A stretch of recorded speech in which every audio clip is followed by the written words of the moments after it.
السلام علیکم، میرا نام ہے شویتا۔ السلام علیکم، میرا نام ہے اندر اور آپ سب کا سواگت ہے ہمارے چینل میں۔ سو ابھی ہم انجینئر محمد علی مرزا کا ویڈیو کرنے آ رہے ہیں، دعا مانگو تو ایسے، آئیے دیکھتے ہیں۔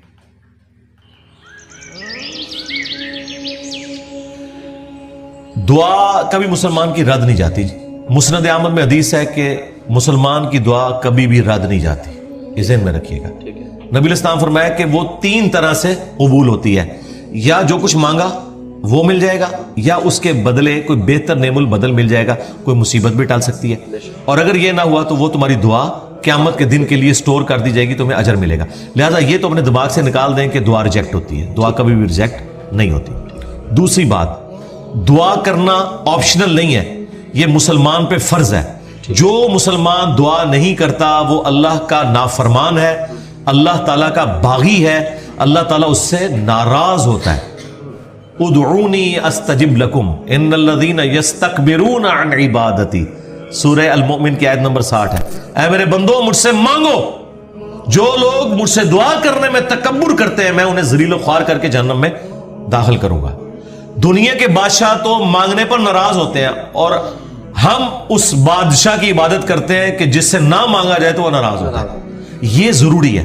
اچھا، جامعہ ترمذی میں حدیث ہے، نبی علیہ السلام نے فرمایا کہ جو چاہتا ہے نا کہ مشکل اور پریشانی میں اس کی دعا قبول ہو، اسے چاہیے کہ جب حالات فیوریبل ہوں اس وقت بھی اللہ کو یاد کرے۔ ہاں، دعا سے اپنے آپ کو بے نیاز نہیں کرنا، ٹھیک ہے۔ پھر دیکھیں سورہ البقرہ کی 186 آیت مشہور، وَإِذَا سَأَلَكَ عِبَادِي عَنِّي فَإِنِّي قَرِيبٌ أُجِيبُ الدَّعْوَةَ الدَّاعِي إِذَا دَعَانِ۔ ہاں، اے نبی صلی اللہ علیہ وآلہ وسلم، جب میرے بندے آپ سے میرے بارے میں پوچھیں تو آپ فرمائیں میں تمہارے بالکل قریب ہوں، ہر پکارنے والے کی پکار کو سنتا ہوں، لیکن فَلْيَسْتَجِيبُوا لِي، ان کو بھی تو چاہیے کہ میرا حکم مانے، وَلْيُؤْمِنُوا بِي، اور مجھ پر ایمان لائیں، لَعَلَّهُمْ يَرْشُدُونَ، تاکہ یہ کامیاب ہو سکیں۔ تو یہ ون وے ٹریفک نہیں میرے بھائی، یہ دونوں طرف سے ہے۔ اس طرح نہیں ہوگا کہ آپ نافرمانیوں کی زندگی گزاریں اور پھر آپ باغیوں والی زندگی گزاریں اور پھر دوستیاں بھی نمانے کی کوشش کریں۔ پھر دعا کا ایک پروٹوکول ہے، جامعہ ترمذی میں حدیث ہے، نبی علیہ السلام بیٹھے تھے، سیدنا ابوبکر سیدنا عمر بیٹھے تھے، ایک شخص آیا، اس نے نماز پڑھی اور ڈائریکٹ اللہ سے مانگنا شروع کر دیا۔ نبی علیہ السلام نے فرمایا سائل نے جلدی کی۔ پھر ایک اور شخص آیا، اس نے نماز پڑھی، اللہ کی حمد کی، پھر دروشی پڑھا، تو آپ نے فرمایا سل تعطا، سل تعطا، مانگ تجھے دیا جائے گا، مانگ تجھے دیا جائے گا۔ اور دوسرے بندے کو آپ نے بلا کے کہا کہ جب دعا کرو پہلے اللہ کی حمد کرو، پھر دروشی پڑھو، پھر اللہ سے مانگو۔ اور نماز میں دیکھیں پہلے ہم اللہ کی حمد کرتے ہیں، التحیات للہ والصلوات والطیبات، پھر سلام عرض کرتے ہیں، اس کے بعد دروشی پڑھتے ہیں، اور اینڈ پہ دعا۔ یہ پروٹوکول ہے دعا کا، یہ طریقہ ہے دعا کرنے کا۔ آپ نے دعا اس طریقے سے اللہ کے حضور پیش کرنی ہے تو دعائیں اللہ تعالیٰ قبول فرمانے والا ہے۔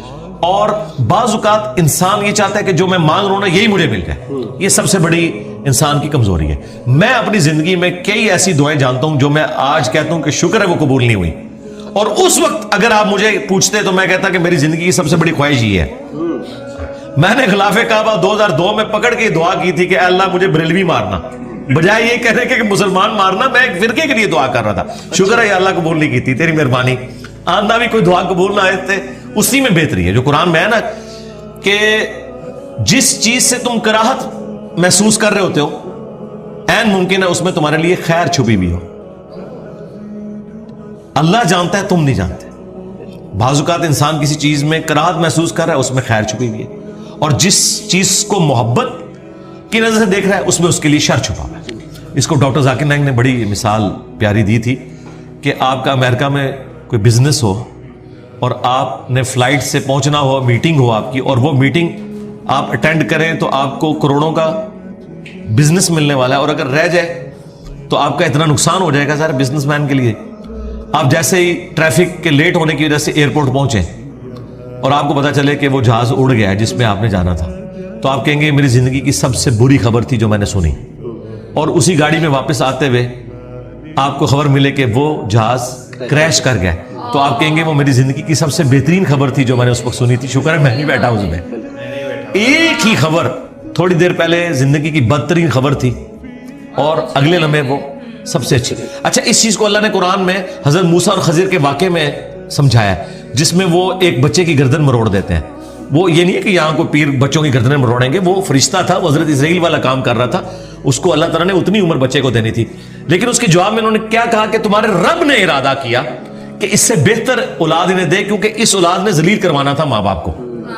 تو مسئلہ تقدیر سمجھایا گیا نا کہ اگر کوئی تکلیف پہنچتی ہے تو آپ کو نہیں پتا. اور واصف علی واصف صاحب کہتے ہیں میں ایک دفعہ داتا دربار بیٹھا ہوا تھا، ایک بندہ دعا کر رہا تھا یا اللہ جو 25 سال پہلے میں نے دعا مانگی تھی وہ واپس لے لے. یہی وہ ریپیٹ کر رہا تھا. تو میں نے اسے بعد میں پوچھا کہ یہ آپ کیا بات کر رہے ہیں؟ تو کہنے لگا میری بیٹی ہی تھی، ساری اچھی نکلی ہیں، لیکن میری تسلی نہیں ہوتی تھی. 25 سال پہلے میں نے ایک بیٹا مانگا رو رو کے، کتنی منتوں سے مرادوں سے، اور وہ چرس اور ہیروئن کے نشے میں پڑ گیا تو گھر کا سارا سامان اس نے بیچ دیا. تو بڑا بہتر کیا تھا اللہ نے جو مجھے بیٹا نہیں دیا ہوا تھا. تو یا اللہ وہ دعا واپس لے لے.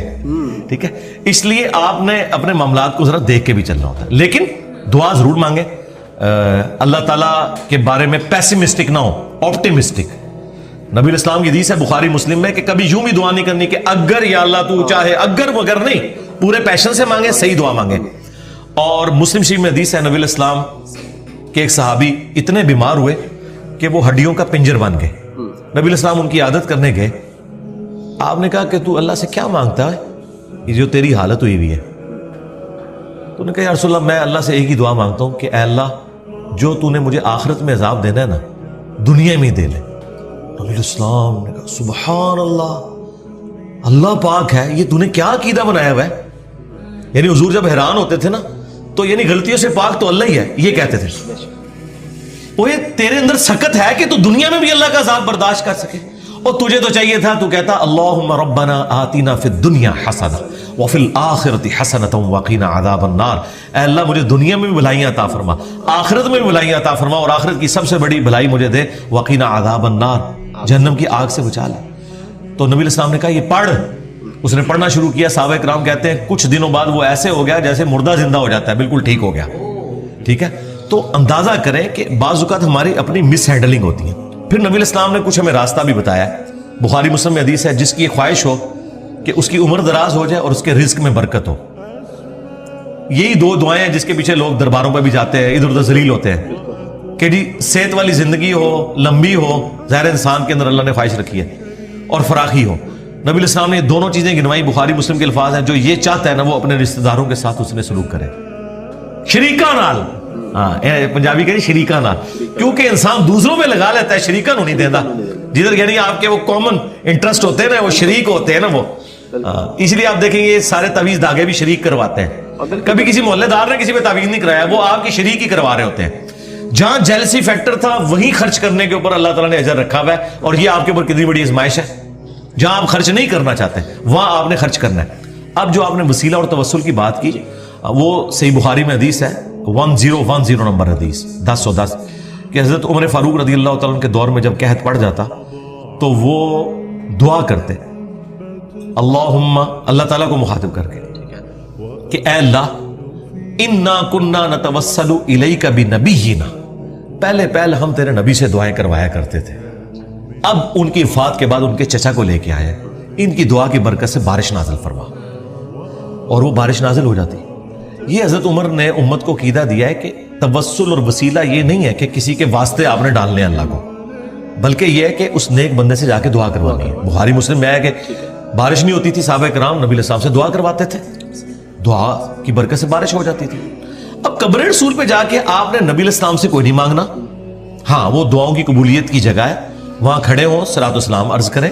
4 کتابوں میں موجود ہے، المصنف ابن ابی شیبہ میں، سنن کبری البیہقی میں، الموطأ امام مالک میں، فضل الصلاۃ علی النبی کے اندر کہ صحابہ کرام اور خصوصاً ابن عمر کے بارے میں کہ مسجد نبوی میں وہ آتے، پہلے سفر پہ جاتے یا واپس آتے، پہلے مسجد نبوی میں 2 نفل پڑھتے اور قبر رسول پر آ کے عرض کرتے السلام علیک یا رسول اللہ، السلام علیک یا ابا بکر، السلام علیک یا عمر.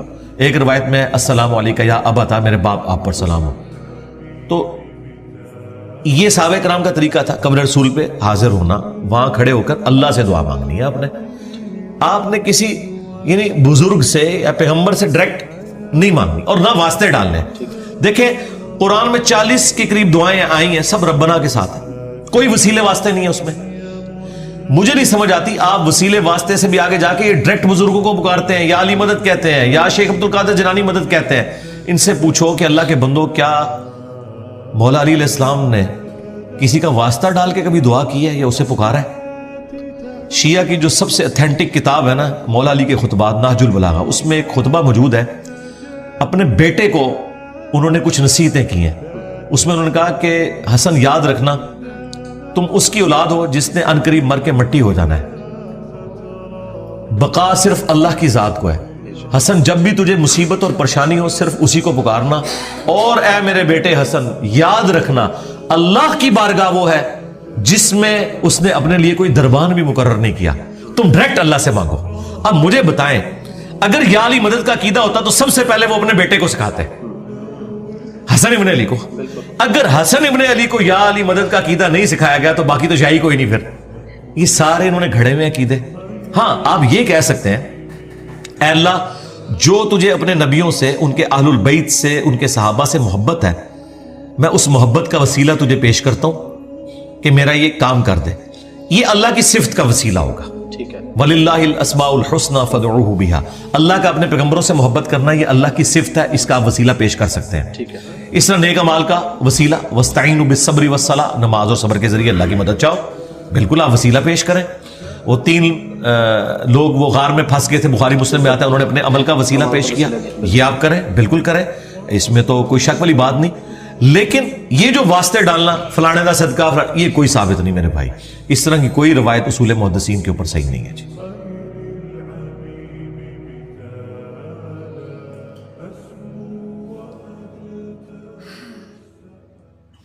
کیا ڈیٹیل میں بتایا نا دعا پہلے مانگنی کیسے ہے، اس کا ایک طریقہ بتایا گیا ہے. آف کورس جو حدیث کے تھرو بولتے نا ریفرنس کے حساب سے انہوں نے بتایا ہے، ایک دم بہت صحیح بتایا. وہ مانگنے کا بھی ایک پروٹوکول ہے، پہلے کچھ اور پڑھنا پڑتا ہے اینڈ دین کچھ آخر میں دعا، مطلب جو تمہاری دل کی چیز جو چیز ہے وہ تم مانگ سکتے ہو. اور دعا کے بہت سے ریفرنس بھی بتایا کہ کبھی کبھی دعا مانگتے ہیں پوری نہیں ہوتی ہے، لیکن پھر آگے جا کے سمجھتا ہے کہ جیسے وہ پلین والا ایگزامپل دیا. پہلے وہی چیز بری لگ رہی، سب سے بری خبر ہے کہ بعد میں وہی چیز خبر سب سے اچھی لگی، اچھا ہوا کہ نہیں گیا and all. But in fact وہ بھی بولا نا ایگزامپل وہ بیٹی والا. ہاں بیٹی اور بیٹے پہلے رو رو کے بیٹا مانگا، اس نے سارا کچھ نشوں میں برباد کر دیا. بہت صحیح ایک دم، بہت مست ہے، بہت اچھا لگا یار. ٹھیک ہے تو گائز ویسے بھی رمضان کا مہینہ ہے، دعا مانگو اور تب تک کے لیے ہمارا ویڈیو دیکھتے لینا. Like subscribe share comment click on the bell icon.